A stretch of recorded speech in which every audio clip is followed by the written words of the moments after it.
This is a 2016 Polaris Ranger with a Chevy Ecotec engine swap.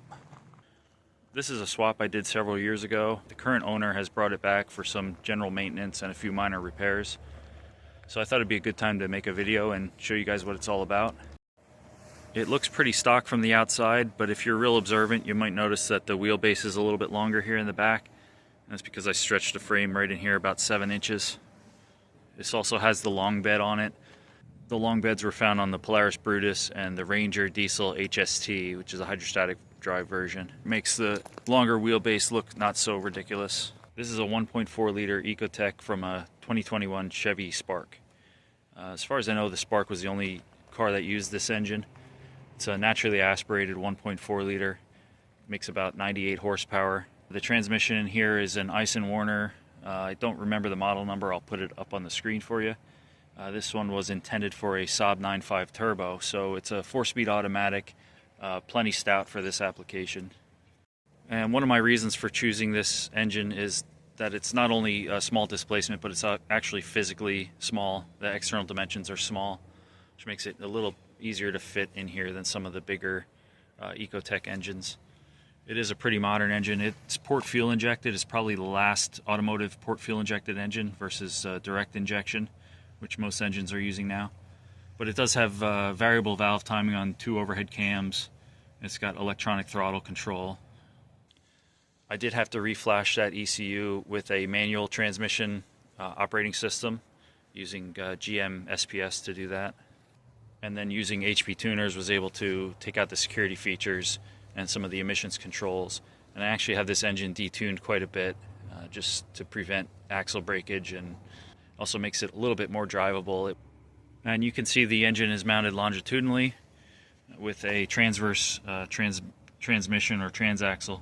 So what normally would have been the axle is now driving the rear differential, and the other axle is driving a front differential. The rear diff is a Ranger 700 diff, and it's been flipped upside down in order to get it to drive the correct direction. The front diff is just a stock Ranger 900 differential, and they have the proper gear ratio split. It's a 382 or 384, whatever, in the front, and a 370 in the rear. And you need that split in order for the Polaris all-wheel drive system to operate properly. Here's what it looks like underneath. Normally there's an aluminum skid plate covering all this, but I have that off to do an oil change right now. So this is the transmission obviously here, and this would be, normally this would be an axle going right to the front wheel on the car. And that's now the prop shaft that goes up to the front differential, and then the other axle going out the back to the rear differential. And then there's the cooler lines over here going up to the front, the transmission cooler, and that is an engine oil pan hanging down in the back there. So the frame's been just kicked out a little bit over here for transmission clearance, and continues back here for engine clearance, just kind of bumped out around the engine. And with the skid plate back on, it's all pretty well protected.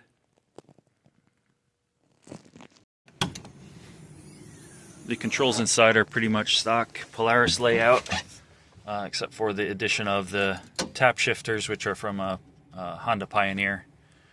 I used the original shifter, the Polaris shifter, but the shift pattern is obviously different for the automatic.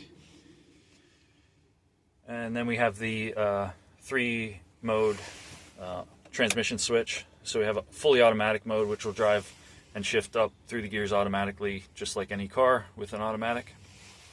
Has tap shift mode, which lets you manually select gears using the steering wheel paddles, and a manual mode, which will lock it in whatever gear is selected on the shifter. And I know the guy who owns this, he normally drives this in 4th gear all the time. It has enough power to start in 4th gear without any problems. You can actually drive this thing all day in 4th gear. Under the seat here, where normally you would find the Polaris ECU, that's been replaced with an Arduino. I don't remember which one I used. I think it was probably an Uno. Its primary function is transmission control. And there's also 2 CAN bus transceivers in there. One of them is connected to the GM LAN, collecting information from the ECU, the engine ECU.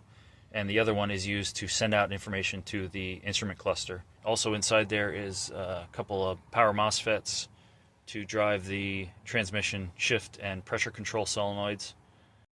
So I think that's about it. I think I have some old video that I shot from back in 2023, shortly after I finished building this, when I was doing some testing. So I'll maybe tack that on the end of this video. But if you have any questions or any comments, be sure to put them down below, and I'll try to get back to you.